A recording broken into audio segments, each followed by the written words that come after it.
Hey, 3310 students, you survived week one. So now you kind of have a feel for how much work is involved, which should help you plan your time for the coming weeks.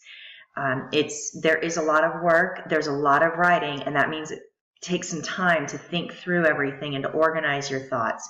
So give yourself that time. I also want to suggest that you write your posts in Microsoft Word and then step away from them for at least a few minutes and then come back and reread them out loud to see if you've made any grammar mistakes, if there's anything missing from what you wrote, and also check for capitalization, spelling, punctuation, all of those things. Then once you're satisfied with your post, log in and make that post and actually post it.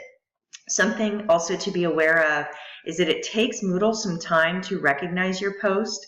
So it's a really good idea to avoid waiting to the last minute. Do not try to make your post at 11:59 because it likely won't be captured and it won't be given credit. So please make sure that you log in and post at least no later than 11:30 p.m. because that'll help you to meet the midnight deadline. But I strongly urge you to really make your final posts by Sunday morning. That will help you to avoid any problems.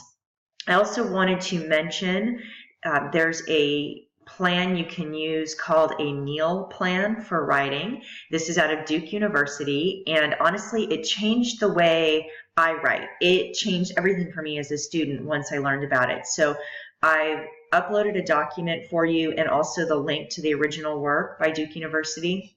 The short of it is that anytime you write a paragraph, you start with the main idea, you follow it with the evidence and the analysis, and then close it with a link back to the main idea.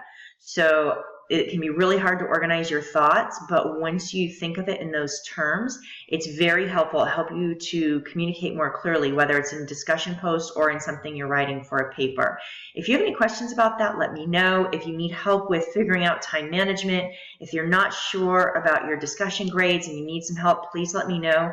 And especially if you think there was an error or a problem with your grade, definitely let me know. I'm human, just like you guys. I'm in school, I'm working, I'm doing all of it too, and so I know it's hard and mistakes happen. So please let me know. I'm happy to look into those things, and I wish you guys a wonderful week. Keep up the great work.